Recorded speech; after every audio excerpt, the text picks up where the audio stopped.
Let us discuss weather now. Chief Meteorologist Scott Padgett.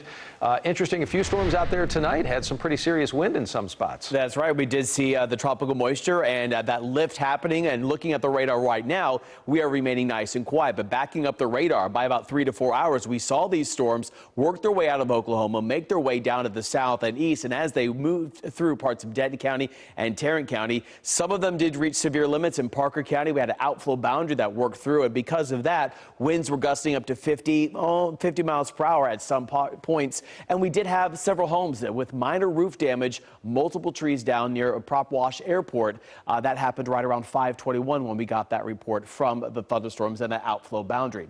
We're now sitting at 77 degrees at DFW with a northeast wind at 3. It's a humid night. It's going to be a humid start to your day tomorrow. Temperatures starting in the low to the mid 70s, even the upper 70s in some spots. And then hour by hour tomorrow, it's going to be a hot day. I'm forecasting 103 for the high temperature. When you factor in the dew point, it's going to feel like maybe 110 degrees or higher. We'll have more of that in a second. But we're talking about Laura, strongest hurricane to hit Louisiana in 164 years.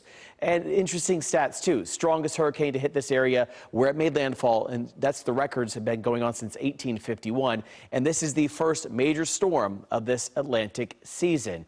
And it made its way onshore and continues to make its way inland right now through parts of Arkansas. And it had a long track. You can still see some more storms on that northern edge. But let's back it up by about 8 days. And looking over the last 8 days off the coast of Africa, and then made its way and continued to increase in strength over parts of the Windward Islands near Cuba, traveled about 4,300 miles, and now is a tropical depression sitting in parts of Arkansas, moving to the north-northeast, will make its way out over Kentucky, even to near the nation's capital as a tropical low, dropping a large amount of rain. There are flood warnings and watches.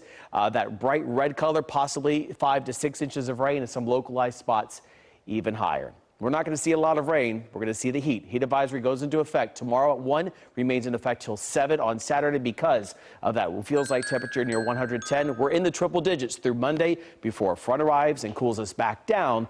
And a little bit of rain, Doug, by next Tuesday at a 40% chance.